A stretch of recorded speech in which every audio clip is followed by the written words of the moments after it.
Hello. Oh, I'm on mute. Okay. Hello.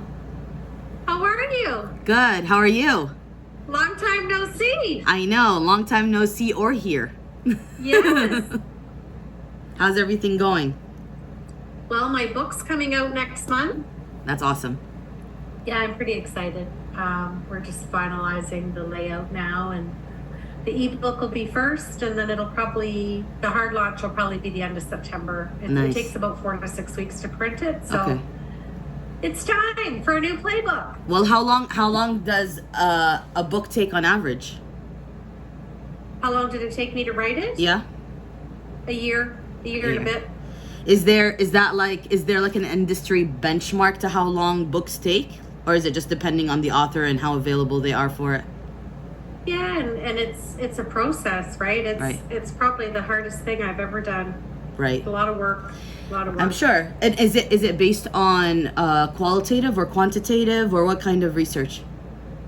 There's a little bit of research. Uh-huh. It's kind of half leadership, half play. It's a third leadership, a third playbook, and a third memoir. Oh, nice. Okay, that's nice because it gives a little touch of your experiences. You can't talk about heart-centered leadership if you're not willing to be vulnerable yourself, right? You're telling me. Well, that's not going to be the topic of today because I'm gonna take you through my interview process. Okay. Pronunciate your name so I do it justice. Razan. So Razan Badri. Razan Badri. Yeah. Okay. So I'm going to hit record. I'm going to welcome you to the show. I'm going to ask you to say a little bit about yourself. We changed 2 things for season 4. We do video now, and Okay. I let my guests give an overview of who they are. Because I can Okay. read your bio and say, you're this, you're that, Right. you're great. It's your story. Right. Okay. And I'm going to ask you 4 leadership questions and then 4 fun questions. And we're about 30 minutes. Okay. Sounds good. Okay? Yeah. I'm going to sneeze, so I'm going to mute myself because I can feel a sneeze coming on. No problem. It's not going to come when I want it, but anyways. It never does. Let me go. If it does, I'll mute myself. In the middle. Okay.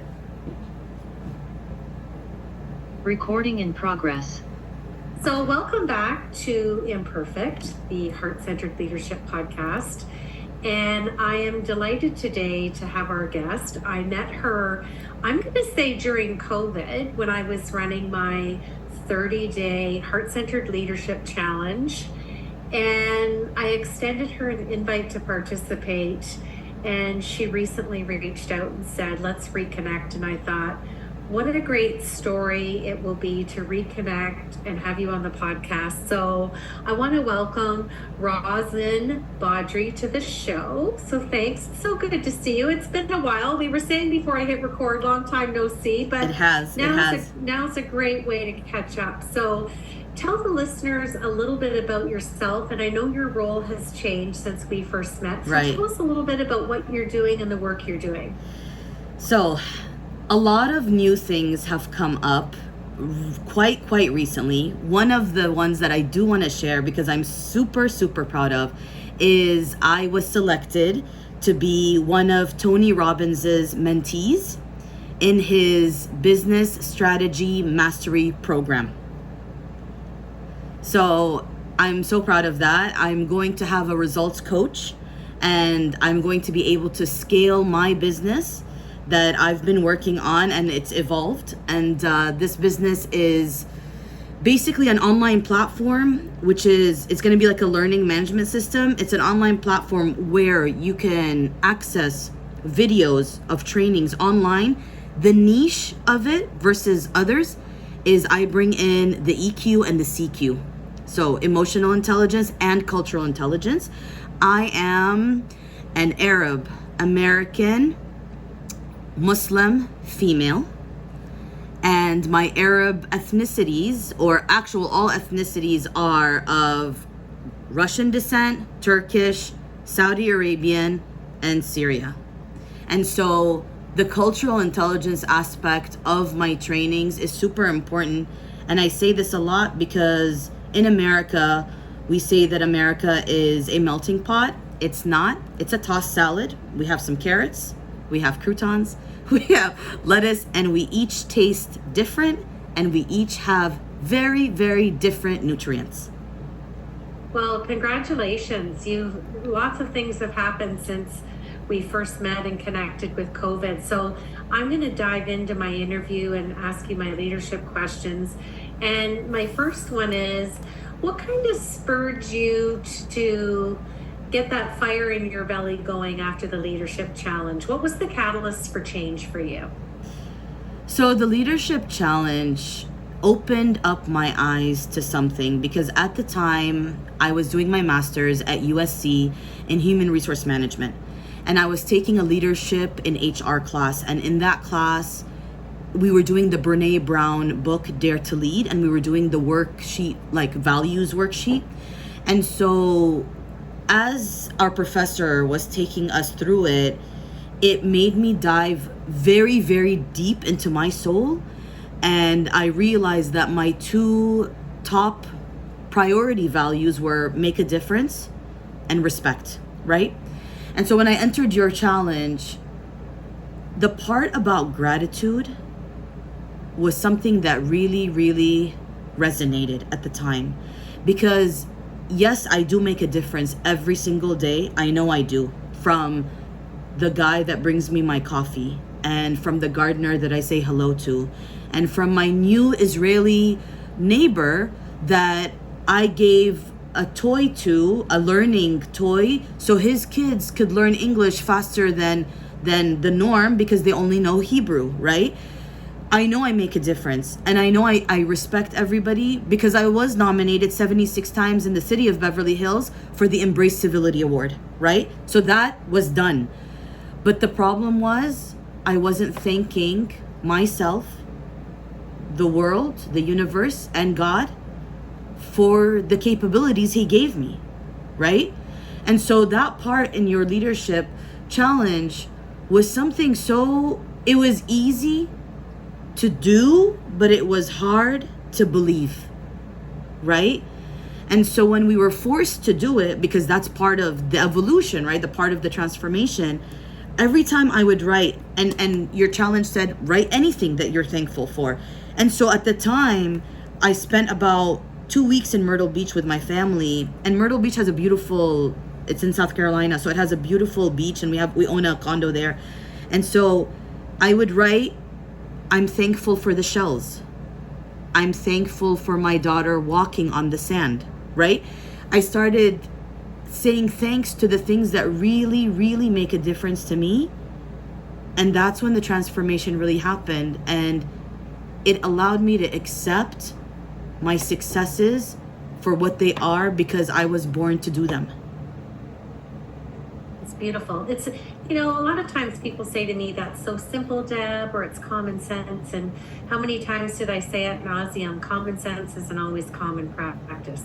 Right. So good for you. I'm excited for you. Thank you. So my second question is kind of a little bit of candor and humor around the name of the show. Okay. It has permanent residency on the show, and I've asked over 250 leaders this question. Okay. Laughter is permitted, and remember, it's only a 30-minute show. Right. What imperfections do you bring to your heart-centered leadership? So the imperfections that I bring, I would say, are I'm too black or white. So I don't thrive in the gray area. I thrive when things are clear. And so as a heart-centered leader, nothing is ever clear, right? Because if you use your emotion with logic, but you use your emotion, then you can never say something's black or white. It's always in the gray, because people feel different things. You feel different things. The circumstances around you make you feel different things. That's why our moods elevate and change throughout the hour, right? Because 1 minute you could be drinking your coffee and you're happy. 2 minutes later, the school could call you and tell you that your daughter fell. So it's that's an imperfection of mine. And the second is having high expectations for people. I expect not that they're like me, just simply that they are human. Absolutely. And sometimes we can get into that comparison trap or think, why don't they do it the way I do it? And Yeah. I think a lot of people who've been on the show have shared with that. And sometimes being that black and white makes us also be a little bit impatient. So Right. I like that. That's good. Okay, third question. You've had a lot of changes through COVID. You were going to school. You've got lots of new things with your career. What was your big takeaway that you learned, be it personally or professionally, from COVID that has now influenced your life in a positive way? That even if you don't see people face to face, you can still emotionally connect with them and show them empathy, grace, and care. Absolutely. Even though we were zoomed out, we could say we're zoomed out together. And again, instilling some of that candor and humor and just having that alignment and relatability, Right. and really that extension of kindness from a distance. Yes, definitely. I mean, one of the examples that I can think of with COVID is my best friend, who lives in Dubai, because I used to live in Dubai for 16 years. She struggled because she has 2 kids that have cerebral palsy. She has 1 child that is, healthy, and she's a single mom. And of course, with COVID, one of her kids that are twins has seizures, and so almost once a week she needs to go to the hospital, right? And with COVID and in Dubai, you needed to ask for a permit to drive out of your home. Oh, wow. Right. So can you imagine how much anxiety that created for her? And so it was so important for me to check up on her all the time, even though I was going through so much turmoil and went through really difficult times. I made sure that I still told her that I'm there with her. Even if I'm not calling her every day, she's on my mind. I'm checking her Instagram all the time. And if I see that she is struggling or she voices something, because I can tell just from Instagram, from stories, I can tell if she's suffering, quote unquote, right? And so I would reach out. Every time, even if it was like 3 a.m. here, because it's 3 p.m. over there. And it's just little things like that really make a difference and make people remember you. So I always say, as a leader, people always remember how you made them feel, not what you did. That's a lovely quote. And it's true. We remember moments, not always specific infinite details, but how someone made us feel. And it's that validation of, Right. I see you, I hear you, I feel you, and you monitoring her on Instagram with the time zone difference. And it's the little things and the effort and the initiation around it that is super, super important. I love Right. that. I'm happy that you brought up CQ, because my last leadership question for you is around diversity, equality, and inclusion. Right. And you brought up the brilliance that you're going to bring with your new business, Right. with not only EQ, but CQ. Share with us some advice for a younger person who might be looking to get into any type of work where there's some sensitivity and not just a baseline knowledge, but some expertise around diversity, equality, and inclusion. What advice would you give to that younger person, or even perhaps to yourself, knowing what you know now? So I'm going to tell you exactly what I did. Because when I moved from Dubai to LA, this is a huge change, right? Because at the time when I lived in the UAE, there was no Israeli embassy. So there were no Israelis. So there weren't Jews around us, right? And the other thing is the LGBTQ concept. Yes, it exists, but it's hidden, right? It's not, people don't vocally talk about it because culturally and religiously it's frowned upon, right? Quote unquote, it's frowned upon.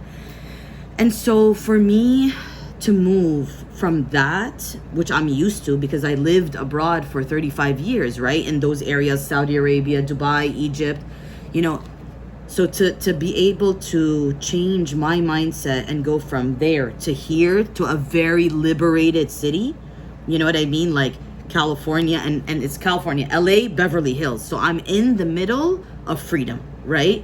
And so what I did personally, because I knew I was going to be in a community of Jews, I knew that I'm going to have to face LGBTQ communities. And because I'm a mindful person, I had to learn, right? Even if I didn't like it, even if I didn't agree with it, even if I don't respect it, whatever it is, you must educate yourself. And so what I did was I told my husband, let's buy Netflix America, because Netflix Middle East censors all these things. I told him, let's buy Netflix America. And while my husband was here in America trying to figure out where we're going to live and all of that, I stayed every night after work watching every single LGBTQ series, movies, and every single Jewish, Hasidic or not Hasidic show. And some were even just in Hebrew, and I was reading the English subtitles. How did that impact me when I came to the US? I came living in Beverly Hills, where the majority are Jewish. It allowed me to embrace every single Jewish person in front of me, and allowed me to love them without the brainwashing of Palestine and all that stuff that happens, right? I looked at everybody as, I don't care what your country did, that wasn't you, right? This is, me and you are human, so we're equal. And then when it came to LGBTQ, funny enough, my first manager in America is gay, right? He's married to a wonderful man, and he's a wonderful man as well. And it allowed me to love him for who he is, right? Not for what he is. And if I hadn't watched Tales of a City in San Francisco on Netflix, if I hadn't watched that, I wouldn't have understood why and how two men can love each other. And so my advice is, allow yourself to have an open mind. That's one. Allow it. Accept that there will be instances where you will feel uncomfortable, and that is okay. And third, educate yourself so you never, ever, ever experience a situation where you are called out for not being mindful.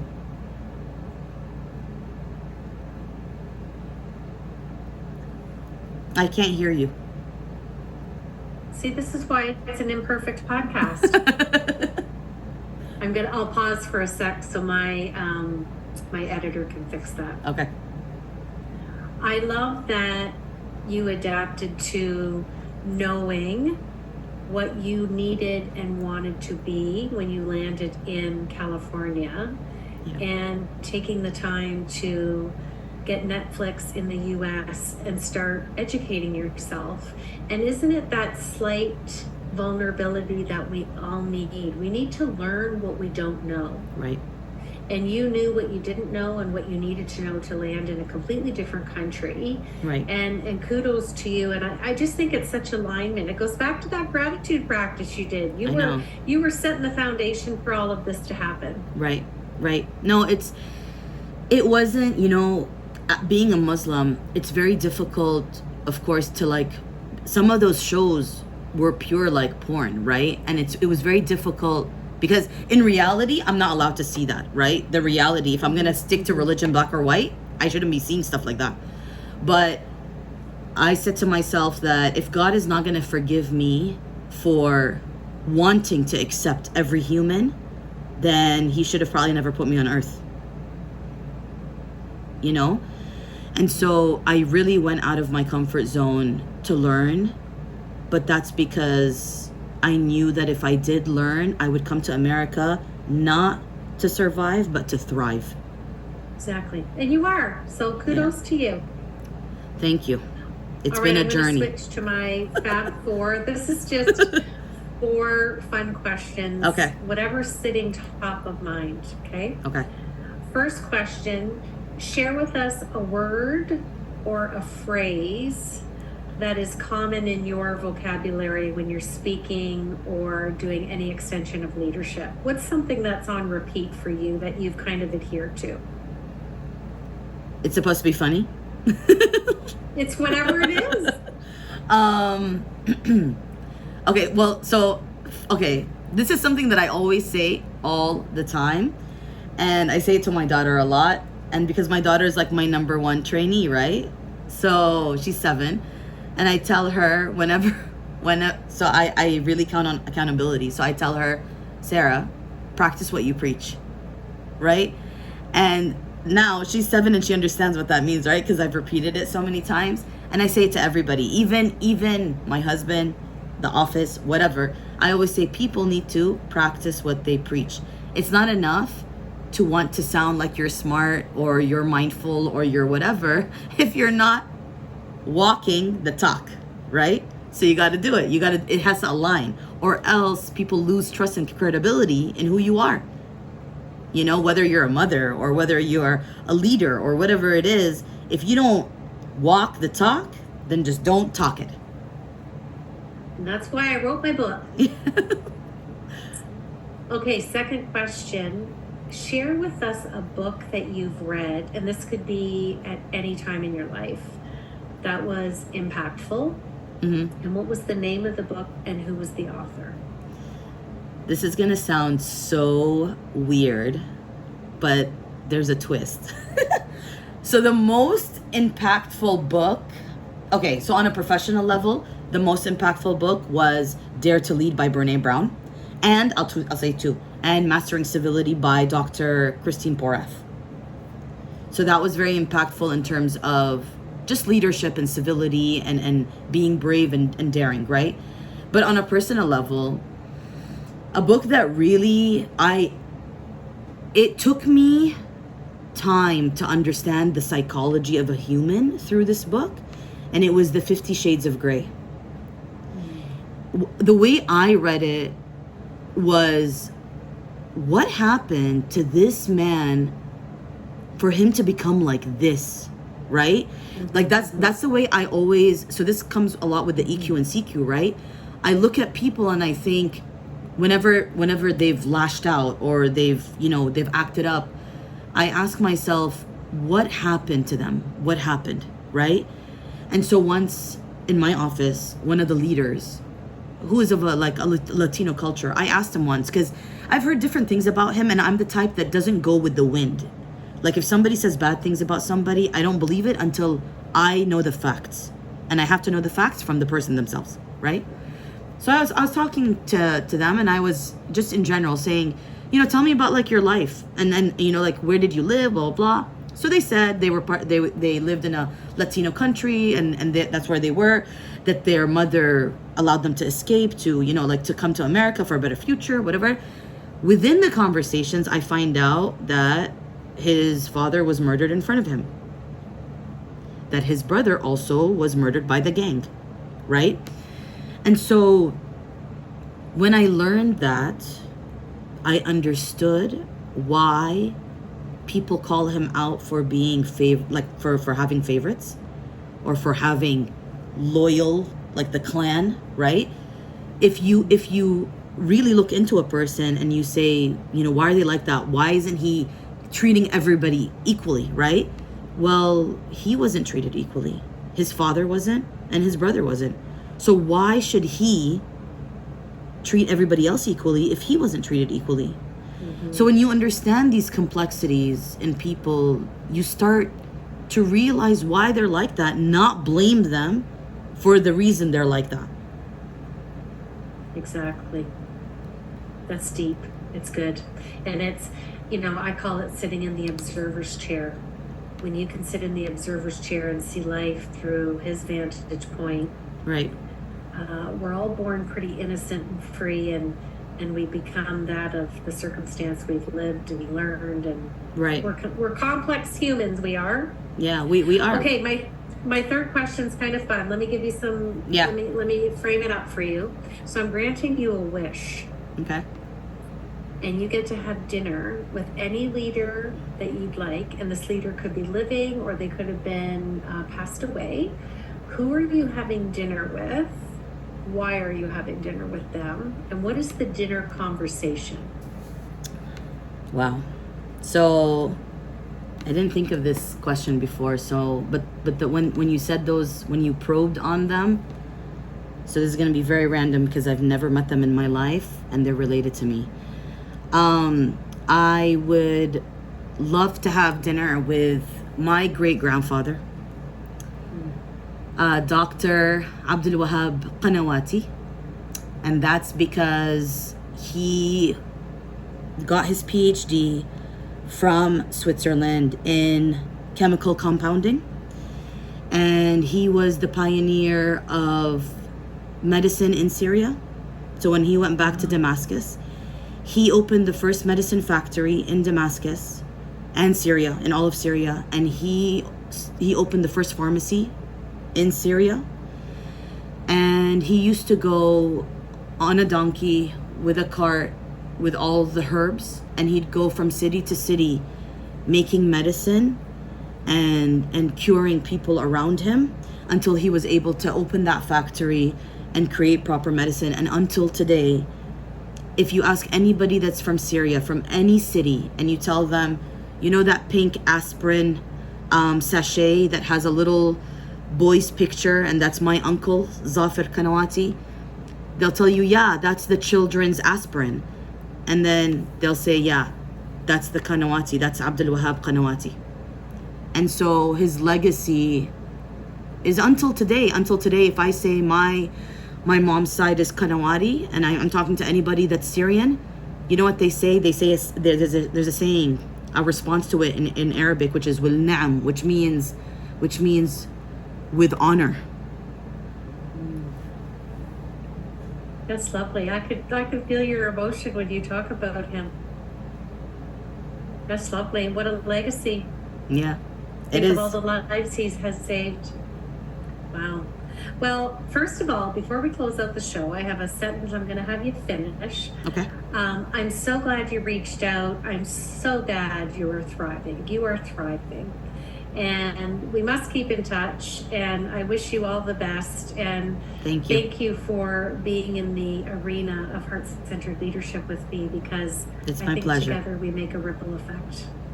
Definitely. I'm gonna have you finish the show by Okay. finishing this sentence. Okay.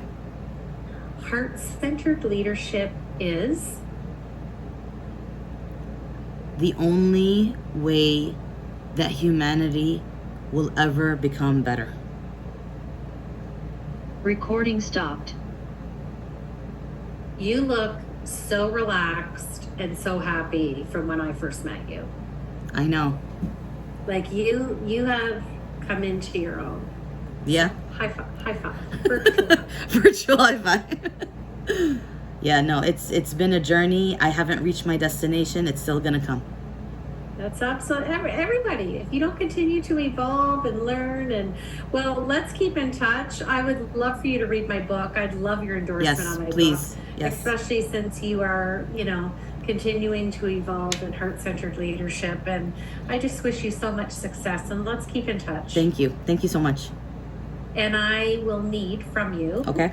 I would like your bio and your headshot and Okay. whatever social media platforms that you would like. Okay.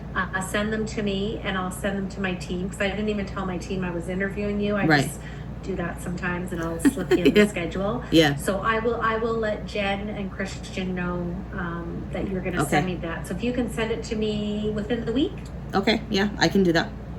that would be awesome. And let's please keep in touch. Definitely. Thank you so much for All this. right. Oh, my pleasure. All the best, my friend. Thank you. Take care and keep being heart-centered. I will. Thank you. Bye. You. Bye. Bye.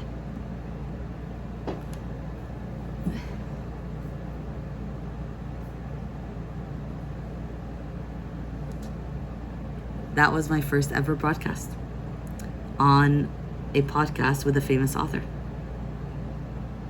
I'm proud of myself. I'm proud that my first podcast interview was on Deborah Crow's heart-centered leadership, because I am a heart-centered leader.